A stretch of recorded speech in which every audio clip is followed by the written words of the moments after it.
And we have the change of states of matter, कि जो matter की states है वो एक स्टेट से कैसे दूसरी स्टेट में जाता है। अब इसके लिए कंडीशन दो बहुत ही इम्पॉर्टेंट है, एक टेम्परेचर और एक प्रेशर।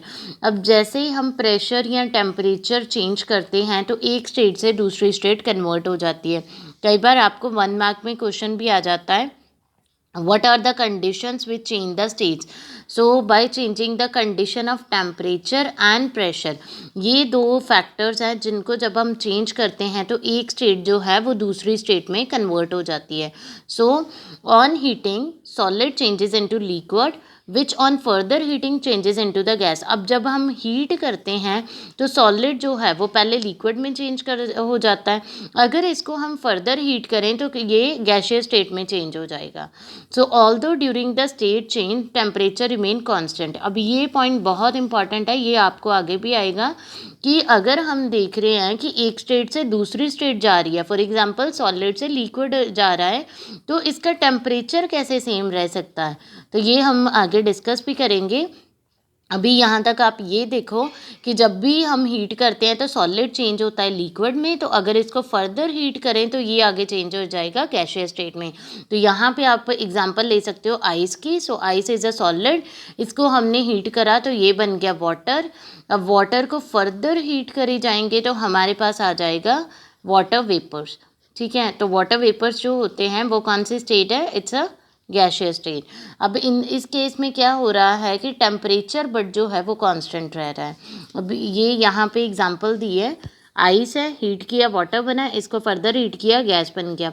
अब अगर इसका रिवर्स भी चलता है, अब यहाँ पे ये तो टेम्परेचर का इफेक्ट है ना, अब जैसे हमने बोला कि प्रेशर का भी इफेक्ट होता है, दो फैक्टर्स है टेम्परेचर एंड प्रेशर। और हम गैस को पहले लिक्विड में भी चेंज कर सकते हैं अगर इसको हम कूल करें। हीट किया तो ये इधर वाली स्टेट में आ गया। अब अगर हम गैस को कूल करते हैं तो हमारे पास लिक्विड आ जाता है, उसको फर्दर कूल करेंगे तो हमारे पास सॉलिड स्टेट आ जाएगी। तो नेक्स्ट अब हम देखते हैं कि कैसे एक स्टेट से दूसरी स्टेट जाती है। अब जैसे टेम्परेचर और प्रेशर है, ये दो फैक्टर हैं जो डिसाइड करते हैं कि कोई सब्सटेंस जो है वो सॉलिड, लिक्विड या गैसियस स्टेट में होगा। So which are the two factors which determine, so these are temperature and pressure. सबसे पहले हम देखते हैं effect of change of temperature, की जो टेम्परेचर है उसका क्या इफ़ेक्ट आता है स्टेट्स को चेंज करने में। तो ये जैसे हमने पहले भी डिस्कस करा है कि सॉलिड है, एक बार इसका रिव्यू देखो कि एक स्टेट से दूसरी स्टेट कैसे जाती है। तो हमारे पास सॉलिड है, उसको हमने मेल्ट कर दिया, तो इस प्रोसेस को मेल्टिंग कहते हैं जब सॉलिड टू लिक्विड जाता है। ठीक है, तो इसमें हम हीट देते हैं। ये आपको आई गेस फर्स्ट लेक्चर में मैंने ये आपको वो दी है, डायग्राम करवाई थी कि सॉलिड से जब लिक्विड जाता है तो उस प्रोसेस को मेल्टिंग कहते हैं। इसमें जो हीट है वो हम प्रोवाइड करते हैं, हीटिंग करते हैं।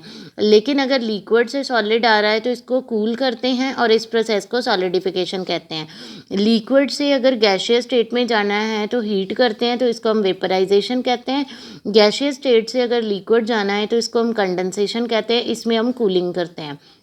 सॉलिड से गैस जाएगा तो सब्लिमेशन, अब इसमें हमने हीट देनी है। अगर गैसियस से सॉलिड जाएगा तो उसको कूल करना है। The process is also known as sublimation. तो अब इसको हम डिटेल में देखते हैं। Explanation about inter conversion of 3 states of matter. तो पहली स्टेट कौन सी हम देख रहे हैं, जैसे सॉलिड से लिक्विड कैसे चेंज होगा। इस प्रोसेस को हम बोलते हैं melting. The process due to which solid changes into the liquid state at constant temperature by absorbing heat energy is known as melting। अब ये क्या हो रहा है कि सॉलिड स्टेट जो है वो चेंज हो रही है into liquid state at a constant temperature. बच्चे ये वर्ड्स बहुत इंपॉर्टेंट है, जब भी आपने इसकी डेफिनेशन भी लिखनी है। एक तो ये कि at constant temperature, second thing is by absorbing heat energy. अगर आप सीधा लिख दोगे कि मेल्टिंग जो है वो it's a process of change of state from solid to liquid, तो वो आपको फुल मार्क्स नहीं मिलेंगे, because this is very important term. ये आपको लिखना ही पड़ेगा at constant temperature by absorbing heat energy, क्योंकि हम आगे भी प्रोसेसेस पढ़ेंगे, कहीं पे एनर्जी ऑब्जॉर्ब हो रही है, कहीं पे एनर्जी रिलीज हो रही है। तो इस केस में क्या हो रहा है, बाय ऑब्जॉर्बिंग हीट एनर्जी, उस प्रोसेस को हम बोलते हैं मेल्टिंग। अब जैसे हम आइस की बात करें तो आइस जो है वो क्या कर रही है कि लिक्विड में चेंज हो रही है किसी कांस्टेंट टेम्परेचर पे, और वो एटमॉस्फेयर से हीट एनर्जी जो है उसको ऑब्जॉर्ब कर रही है। उस प्रोसेस को हम बोलते हैं मेल्टिंग। अब इस प्रोसेस को हम फ्यूजन भी कहते हैं।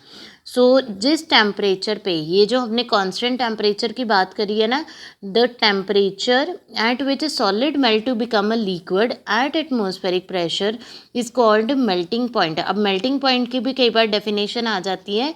मेल्टिंग पॉइंट क्या होता है, वो कांस्टेंट टेम्परेचर जिस पे जो सॉलिड है वो मेल्ट होकर बनाता है liquid at the atmospheric pressure. अब एटमॉस्फेरिक प्रेशर का क्या मतलब है कि हम एक्सटर्नली कोई प्रेशर नहीं लगा रहे हैं, जितना प्रेशर है एटमॉस्फेयर का, जितना एयर की वजह से प्रेशर लग रहा है, वही प्रेशर पे कि जो सॉलिड है जब वो मेल्ट होकर लिक्विड बनाता है, एक उस कांस्टेंट टेम्परेचर को हम बोलते हैं मेल्टिंग पॉइंट।